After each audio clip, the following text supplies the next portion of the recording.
Hello and welcome to Talk Time. My guest today is one of India's leading Gandhians, Sanskrit scholar and Indologist, Professor Ramesh Bharadwaj, who is the head of the Department of Sanskrit in Delhi University and also the director of the university's Gandhi Bhavan. Professor Ramesh Bharadwaj, welcome to Talk Time. First of all, congratulations. You have just won. You have just been conferred with the Upendranath Brahma Soldier of Humanity Award by the Upen Brahma Trust and the All Bodo Students Union for your contribution to the Bodo society. You worked hard in bringing the Bodo language or getting it enlisted into the 8th schedule. आपको कैसा महसूस हो रहा है? आप ये बहुत ही बोडो समाज के लिए एक सम्मानित पुरस्कार है। देखिए, पिछले 22-23 साल में जो बोडो जाति के साथ संबंध हुआ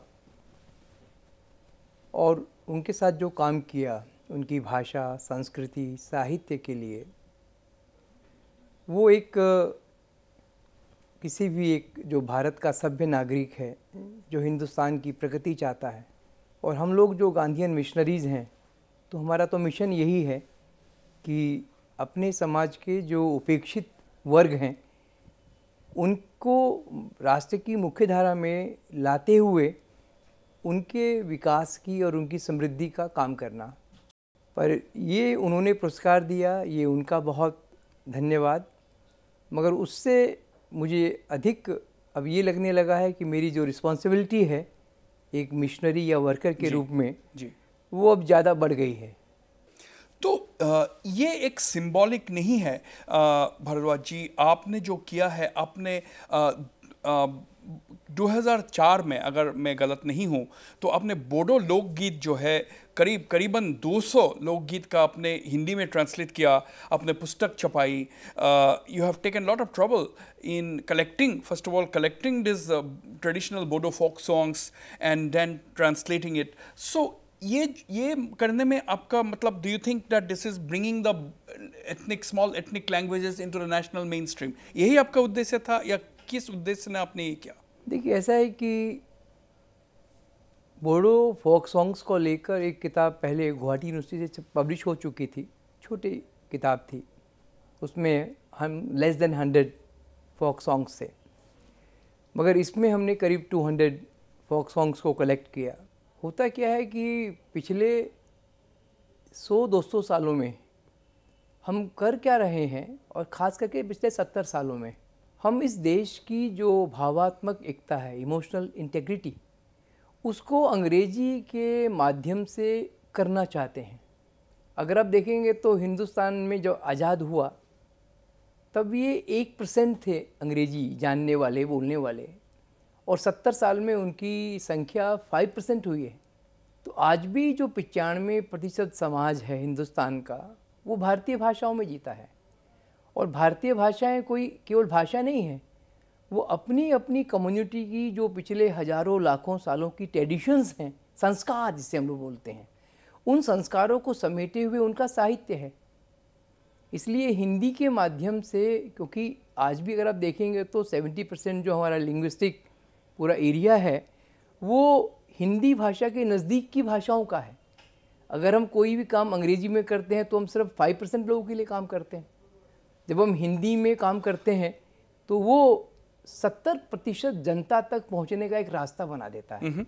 और हम लोग जो कहते रहते हैं कि national main stream, main stream बिल्कुल है, भारतीय मेन स्ट्रीम है, लेकिन आप लैंग्वेज के मतलब दृष्टि से उनको अब अगर मेन स्ट्रीम को डिफाइन करने जाए तो ये जो सब स्ट्रीम्स होते हैं, ऑल द लैंग्वेजेस, आप जो अभी यू हैव जस्ट सेड कि बोडो लैंग्वेज हो या एथनिक लैंग्वेजेस हो, सबका लेकर के एक मेन स्ट्रीम होता है। बिल्कुल। देखिए, ऐसा है कि भारतीय समाज जो है वो हजारों तरह की अलग अलग संस्कृति, पहचान, उनकी एथनिक हो चाहे कल्चरल रूट्स हों, सबने अपनी अपनी परंपराओं को सहेज के रखा है। उसके प्रोटेक्शन में उन्होंने अपना पूरी पीढ़ियों ने काम किया है। तो जब तक उन सब का मिला हुआ स्वर एक साथ नहीं आएगा तो वो मेन स्ट्रीम नहीं बनती। मेन स्ट्रीम तो वही है जहाँ टैगोर के भी गीत गोविंद के पद्य हों, सुब्रमण्यम भारती के भी हों, इधर बरुआ के जो काम हैं वो हुई हों, ज्योति प्रसाद अग्रवाला की जो मतलब संगीतमय कृतियां हैं वो भी जनता के पास पहुँचे। तो यू हैव ए कनेक्ट, आपका नॉर्थ ईस्ट का साथ एक कनेक्ट है, खास करके असम। तो आप बोडो साहित्य सभा का भी आप सेशन करवाया था दिल्ली यूनिवर्सिटी में? जी, गांधी भवन में। जी। तो विस्तार से थोड़ा सा उनको देखिए हुआ क्या कि 98 के आसपास में एक संस्था है गांधीयंस की, नागरी लिपि परिषद। नागरी लिपि परिषद, ओके। तो ये विनोबा जी ने बनाई थी और इसका मकसद ये था कि भारतीय भाषाओं का जो साहित्य है वो नागरी लिपि में भी आए, असमिया लिपि में हो और साथ में नागरी लिपि में भी हो, क्योंकि भाषाएं हम नज़दीक हैं, लिपि से हम दूर हो जाते हैं। तो उस समय यहाँ पर बोडोलैंड में दोबारा से आंदोलन चल रहा था लिपि परिवर्तन के लिए। तो मैं यहाँ आया और इन लोगों की शिकायतें सुनी कि किस तरह से हम लोग उनको देखते हैं, दिल्ली वाले। तो हमने इनको आमंत्रित किया कि आप दिल्ली आइए और 2 महीने बाद आपका बोडो साहित्य सभा का फाउंडेशन डे है 16 नवंबर को, आइए इसको हम दिल्ली में मनाते हैं।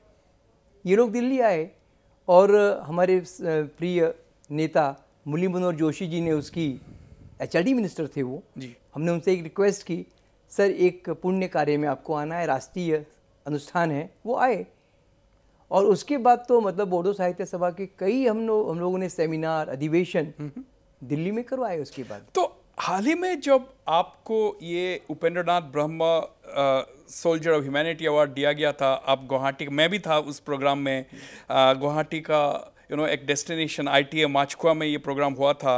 तो आपने एक जो भाषण में आपने कहा था, एक बड़ा इंटरेस्टिंग एनेक्डोट आपने कहा था। आपने कहा था कि गोपीनाथ बड़ोले जब गुवाहाटी यूनिवर्सिटी के लिए प्रपोजल दिया था सेंट्रल गवर्नमेंट को, तो उन्होंने वाइस चांसलर के लिए किसी अन्य एक व्यक्ति को, एक जाने माने हस्ती को उन्होंने प्रपोजल दिया था, जो कि असम से नहीं थे।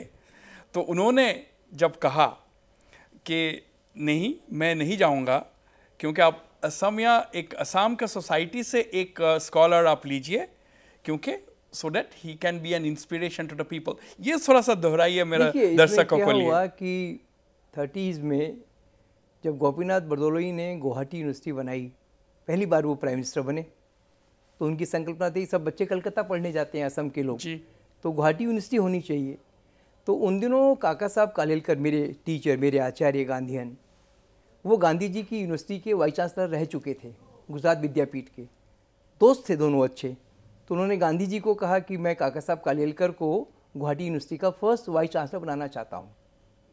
उस समय काका साहब ने गांधी जी के सामने कहा कि ये असमिया जो इंटेलेक्चुअल्स हैं उनका अपमान होगा अगर आप बाहर से मुझे बुलाकर वहाँ ले जाते हैं।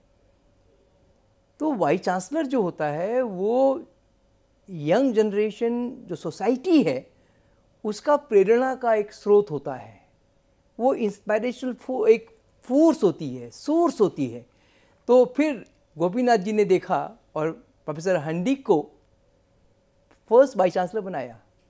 हमको ये ध्यान रखना चाहिए कि जो भी सोसाइटी है, कृष्णकांत हंडिक, हाँ कृष्णकांत हंडिक बहुत बड़े संस्कृत के स्कॉलर थे, उनको पहला वाइस चांसलर बनाया।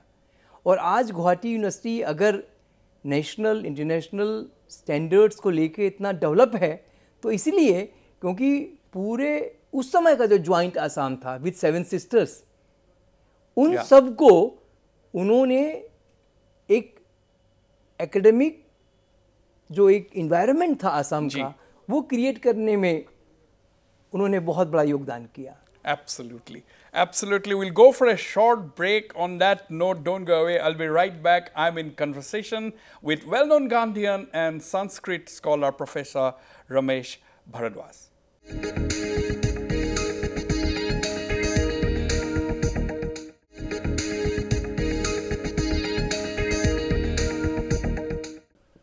Welcome back. I am in conversation with Professor Ramesh Bharadwaj, head of the Department of Sanskrit in Delhi University, director of the Gandhi Bhavan in Delhi University, a well-known Indologist and Gandhian, and of course a great Sanskrit scholar. Ramesh Bhardwaj ji, Gandhian आज का समाज में गांधीज्म और Gandhian values के क्या महत्व है? How is it relevant today और do you think it is more relevant than before? देखिए, पहली बात आपको अपने हिंदुस्तान के बारे में देखनी पड़ेगी, क्योंकि हमारे जितने भी बड़े स्कॉलर्स हुए उन्होंने ये पाया कि गांधी जो है वो भारतीय सांस्कृतिक पुनर्जागरण का विचार है। गांधी की पहली किताब हिंद स्वराज 1909 में छपी, गांधी जी ने लिखी, और गांधी जी ने भारत के सामने, हिंद के सामने एक नक्शा दिया कि किस तरह का हिंदुस्तान दुनिया में सरवाइव करेगा। वहाँ गांधी ने लिखा कि भारतीय समाज बेशक हजारों साल की गुलामी के बाद भी गिरा हुआ है, मगर आज भी उसके पास इतना है कि वो पूरी दुनिया को बहुत कुछ सिखा सकता है, रास्ता दिखा सकता है। मगर भारत का समाज पिछले 100-150 सालों में जो वेस्टर्न मॉडल को लेके अपने आप को डेवलप करने की कोशिश कर रहा है या सोचेगा, तो वो भारत के लिए खतरनाक ही नहीं होगा, वो विध्वंसक होगा। कारण क्या है कि भारतीय समाज, जैसे हम लोग जानते हैं, गांधी जी की इस बात को अगर हम थोड़ा एनालाइज करें तो हमको लगेगा कि इंडियन सोसाइटी ब्रिटिश सोसाइटी या अमेरिकन सोसाइटी से बहुत अलग है। हमारे हजारों भाषाएं हैं, हजारों कल्चर्स हैं, हजारों हमारी ट्रेडिशंस अलग अलग सबकी हैं। उसके बाद भी इस हिंदुस्तानी सोसाइटी ने, इंडियन सोसाइटी ने एक वो स्थान पाया था जिसको हम सोने की चिड़िया कहते थे।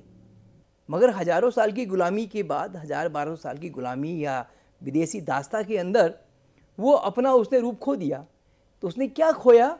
गांधी कहता है कि उन्होंने अपनी जो इंडिजीनियस नॉलेज सिस्टम से वो खोया, उसको उन्होंने छोड़ दिया और वेस्टर्न मॉडल को ले लिया।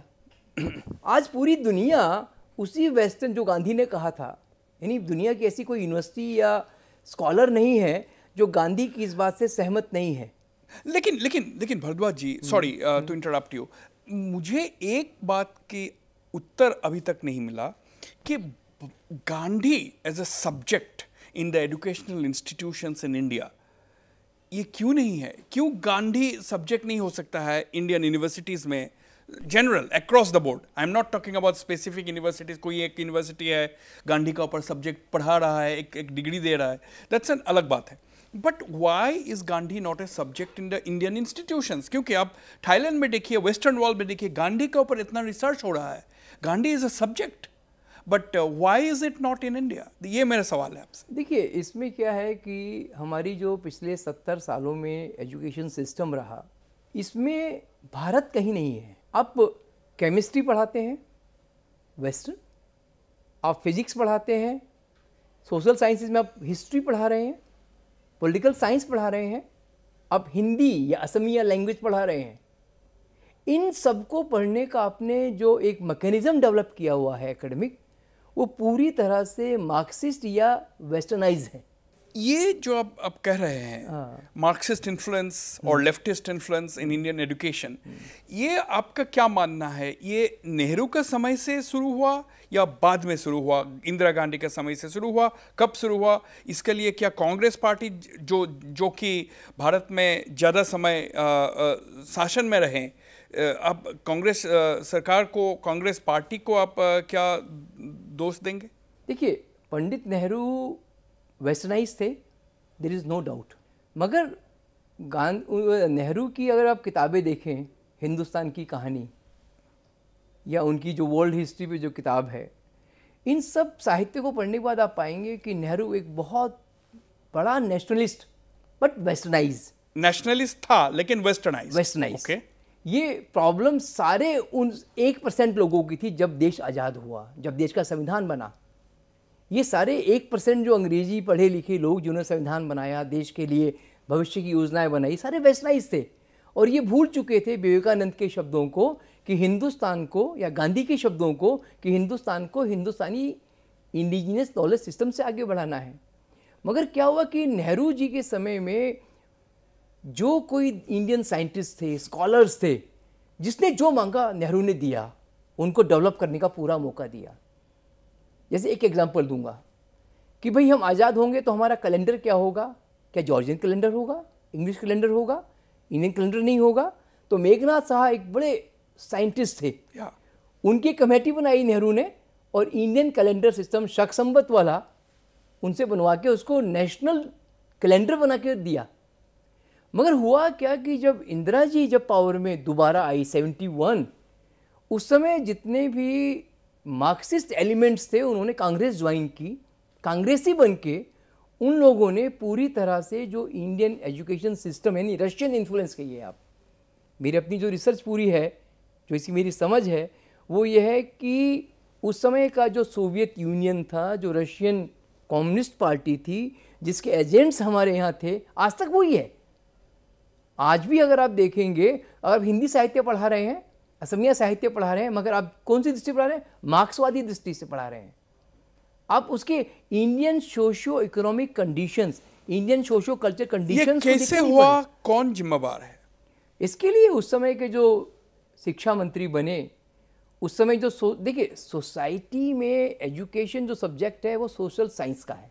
अपने ड्यू बनाई, ड्यू तो थी ही, मगर ड्यू को आपने पूरा रिवैम्प किया, सारे देश के कम्युनिस्टों को प्रोफेसर बना दिया। जेएनयू आपने बना दिया, एक अलग कल्चर की यूनिवर्सिटी बना दी जो सिर्फ मार्क्सिस्ट व्यू से इस पूरी सोसाइटी के सोशल साइंसेस को डेवलप करने लग गई। क्योंकि जो दिल्ली यूनिवर्सिटी और जेएनयू है, आज भी आप देखेंगे, चाहे सीबीएसई हो, चाहे एनसीईआरटी हो, चाहे यूजीसी हो, इनके जितने सिलेबाई बनते हों, सिलेबस बनते हों, मॉड्यूल्स बनते हों, उन सबको डेवलप करने वाले कौन लोग हैं? गुवाहाटी यूनिवर्सिटी का प्रोफेसर नहीं जाएगा, वो लोग जाएंगे जो हमारी दिल्ली यूनिवर्सिटी में या जेएनयू में बैठे हुए हैं, या उनके जो मार्क्सिस्ट दोस्त हैं वो आके बनाएंगे। तो ये अब रिस्पॉन्सिबल स्टेटमेंट दे रहे हैं, you are saying with all kinds of authority and responsibility कि ये मार्क्सिस्ट इन्फ्लुएंस आप कह रहे हैं कि अभी भी है? अभी भी है, क्योंकि आपका उसमें रीजन क्या है? वैसे मैंने शुरू में आपसे कहा कि इंडियन एजुकेशन सिस्टम में भारत कहीं नहीं है अभी, पहली बार सो यही एक कारण है, one of the reasons why, for example में जो सवाल था जिससे ये अब बातचीत हुई, तो गांधी क्यों सब्जेक्ट नहीं है, मैंने उसी से शुरू हुआ था। सो यही एक कारण है why Gandhi is not taught. क्योंकि गांधी जब आएगा तो भारत आएगा, जब गांधी आएगा तो हिंदी आएगी, असमिया आएगी, बंगाली आएगी, और ये जो 5% लोगों के बीच में पूरी एकेडमिक एक्सरसाइज चल रही है। What is your prediction in the coming days? Gandhi आएगा? देखिए, गांधी तो उसके लिए हम लोग कहते हैं गांधी मजबूरी का नाम है। सारे वेस्टर्न जो सोशल साइंटिस्ट हैं, फिलोसोफर्स हैं, वो इस कंक्लूजन पे पहुंच चुके हैं कि और कोई रास्ता ही नहीं है आपके पास। और हिंदुस्तान भी जितना पिछड़ना था, बिगड़ना था, बिगड़ गया है।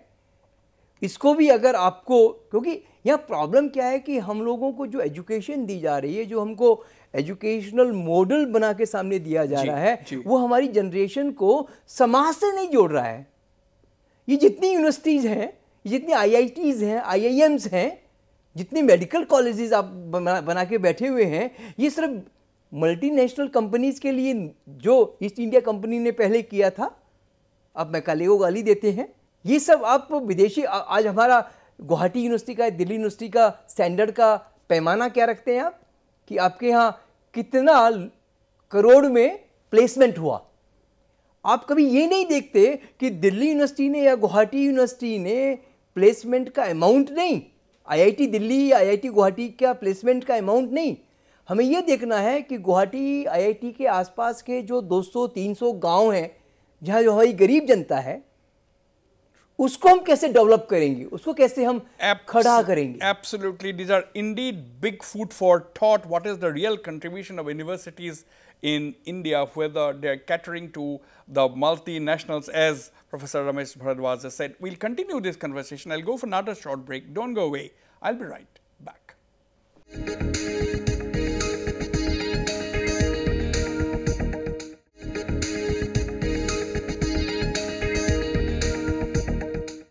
Welcome back. I'm still in conversation with Professor Ramesh Bharadwaj. Bharadwaj is Sanskrit. There is a lot of misconception.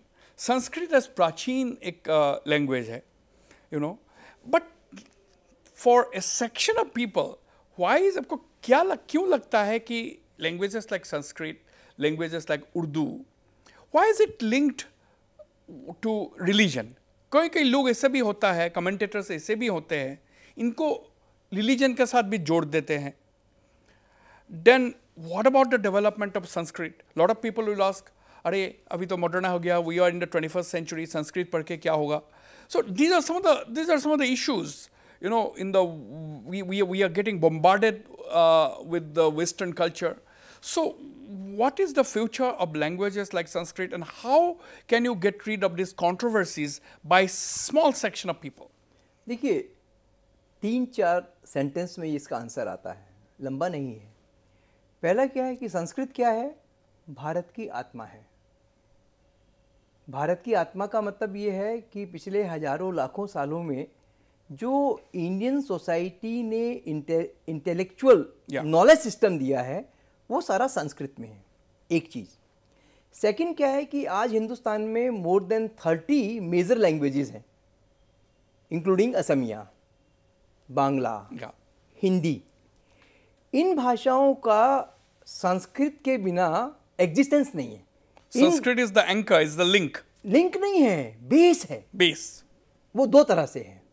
पहले तो क्या है कि इन सब लैंग्वेजेस ने अपने अपने समाज की आवश्यकताओं को पूरा करने के लिए समय समय पर जो टर्म्स क्रिएट की, साइंटिफिक, टेक्निकी, जितने सब्जेक्ट्स आए पिछले हजारों साल में, उन सबको उन्होंने संस्कृत लैंग्वेज की जो एक स्पेशलिटी है to coin a new term, वो उन्होंने ली. यानी वोकैबुलरी जो भाषाओं की है वो संस्कृत से. सेकंड, इस हिंदुस्तानी सोसाइटी ने, इन भारतीय भाषाओं ने अपना जो साहित्य है वो संस्कृत साहित्य से अडॉप्शन बनाकर, ट्रांसलेशंस करके अपनी लैंग्वेज को डेवलप किया. जैसे एग्जांपल, अगर असमिया साहित्य आज है तो लक्ष्मीनाथ बेजबरुआ की वजह से है. बिल्कुल.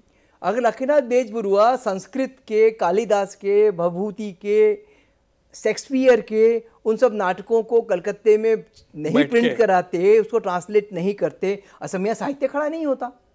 ऐसे ही अगर आप देखेंगे कि तमिल भाषा का पहला ग्रंथ कौन सा है, आप कहेंगे उनका आगम ग्रंथ, शैव आगम, वो पहले संस्कृत में था, फिर तमिल में आया. तेलुगु की कौन सी पहली लैंग्वेज है, टेक्स्ट है, तो वो रामायण का तेलुगु अडॉप्शन है. बांग्ला का कौन सा पुराना लिटरेचर है, कृतिवासा, बांग्ला रामायण ट्रांसलेशन है. महाभारत का है. तो हमारा जितनी भारतीय ये एक चीज हो गया. तीसरी चीज, चूंकि हिंदुस्तान का, मेरा अपना रिसर्च है, 5000, 4000, 3000 BC में जो इंडियन सोसाइटी, वैदिक सोसाइटी है, उसका पूरे वर्ल्ड से ट्रेड रिलेशन है. वो जो ट्रेड रिलेशन है उसके साथ हमारी भाषा संस्कृत, वैदिक संस्कृत भी गई. इसलिए आज सभी यूरोपियन लैंग्वेजेस में आपको संस्कृत वर्ड्स मिलते हैं, और इन अंग्रेजों ने उसके लिए इंडो यूरोपियन लैंग्वेज ग्रुप बना दिया लिंग्विस्टिक में. तो जैसे मैंने अपने सॉरी बिल्कुल टाइम की वजह से मैं आपको कट शॉर्ट कर रहा हूँ, बड़ा इंटरेस्टिंग आपने एक्सप्लेनेशन दे रहा था. मतलब जैसे मैंने आपसे पूछा था कि गांधी क्यों टीचिंग नहीं कर रहा, गांधी क्यों एक सब्जेक्ट नहीं है, तो संस्कृत भी धीरे धीरे जो है, जो हम लोग देख रहे हैं कि धीरे धीरे Sanskrit also is becoming into, pushed into A corner. तो ये क्यों है, इनका फ्यूचर क्या होगा? जैसा मैंने आपको कहा ना, क्योंकि अगर संस्कृत रहेगी तो भारतीय भाषाएं रहेंगी, भारतीय भाषाएं रहेंगी तो भारत रहेगा, और संस्कृत रहेगी तो संस्कृत का जो दुनिया की भाषाओं के साथ हजारों साल की यात्रा है, उनकी शब्दों की, संस्कृति की, भारत समाज की वहाँ जो उपस्थिति है वो उससे दिखाई देती है. तो इस मार्क्सिस्ट थ्योरी के अंदर वो फिट नहीं बैठेगा. अच्छा, दूसरा क्या है कि क्योंकि आपने तो भारतीय भाषाओं को मारना शुरू किया है. पिछले 40 साल में हमारे सारे असमिया मीडियम के स्कूल्स आप बंद करवा रहे हैं, जगह जगह इंग्लिश मीडियम के स्कूल्स आप शुरू कर रहे हैं. इसलिए ना गुवाहाटी यूनिवर्सिटी में, ना दिल्ली यूनिवर्सिटी में, ना IIT में कोई नोबेल प्राइज विनर पैदा हो रहा है, क्योंकि हम अपनी जो नेचुरल थिंकिंग की जो एक साधन है भारतीय भाषाएं, उनको हम मीडियम नहीं बना रहे हैं. अब जो एजुकेशन पॉलिसी आई है उसकी खासियत यही है.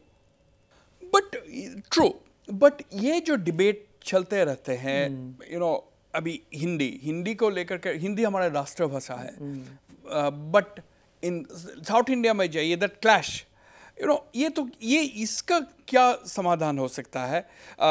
Can it be, is it because India is a linguistic country, every state is based on linguistic lines, you know, हम लोग कह सकते हैं India is a linguistic country. देखिए, जैसा आपको इसमें थोड़ा ध्यान देना पड़ेगा कि 70 के बाद, क्योंकि मैं भाषा विज्ञान का विद्यार्थी हूँ, तो जो लिंग्विस्टिक थ्योरीज बनाई गई, पराग स्कूल ने, रशियन स्कूल ने, जर्मन स्कूल, ईस्टर्न जर्मन, इन लोगों ने जो भारतीय भाषाओं को एक दूसरे के खिलाफ खड़ा कर दिया, जबकि तमिल का और संस्कृत का, मलयालम का और संस्कृत का, तेलुगु का और संस्कृत का, कन्नड़ का संस्कृत का रिलेशन वही है कि वो एक दूसरे के बिना जी नहीं सकती।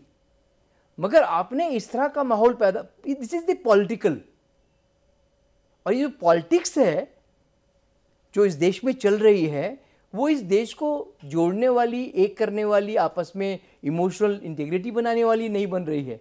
भाषा को भी हमने पॉलिटिक्स में लाके उसको हथियार बना दिया अपने आप को डिवाइड और कमजोर करने के लिए। So what you are saying professor Ramesh Bhardwaj कि अभी समय अभी आ गया है और बहुत दिन हो गया है, एक्चुअली बहुत वक्त गुजर गया है, तो now I think the academia in India should have a rethink, they should have a relook, but इसमें डिबेट में मैं अभी नहीं जाऊंगा क्योंकि मेरे पास बिल्कुल ही समय नहीं है। लास्ट में मैं आपको आखिरी सवाल पूछूंगा, आपका क्या मन में कभी लगता नहीं है कि आपने बोडो सोसाइटी के साथ इतना दिन से आप जुड़े हुए हैं, तो आप एक गांधी आश्रम जैसे कुछ संगठन, कुछ इंस्टीट्यूशन आप असम में या बोडो एरिया में खास करके अब बनाना चाहेंगे? देखिए, जब आपने इसका जिक्र किया था, आपका अवार्ड जब आप ले रहे थे उस दिन, तो आपने इसका जिक्र किया था। देखिए, ऐसा है कि जब यहाँ दंगे या हिंसा होती है तब बड़े बड़े गांधीयंस आते हैं, पीस रैली करते हैं, यात्रा करते हैं, सेमिनार करते हैं। वो नहीं है रास्ता ये है कि वहाँ पर बैठ कर के गांधी, क्योंकि जैसे अभी जो लीडरशिप है बीटीसी की, वो ये चाहती है, वो पिछले 10-12 साल से गांधी पे काम कर रही हैं, वो अपनी सोसाइटी को गांधी के विचार दे रहे हैं, और गांधी का जो विचार है कि हम अपने देश को समृद्ध बनाएं, अपने गाँवों को डेवलप करें, क्योंकि बोडो एरिया इतना कॉम्प्लिकेटेड इशू है जिसका समाधान सिर्फ गांधी दृष्टि से होगा। उस एरिया में रहने वाले लोग, चाहे वो बोडो हैं, चाहे मुस्लिम हैं, चाहे आदिवासी हैं या और कम्युनिटी के हैं, इनके बीच में जो सोशियो इकोनॉमिक डेवलपमेंट है, अगर वो गांधीयन स्टाइल में होगा तो शायद ये कॉन्फ्लिक्ट ख़त्म हो जाएगा।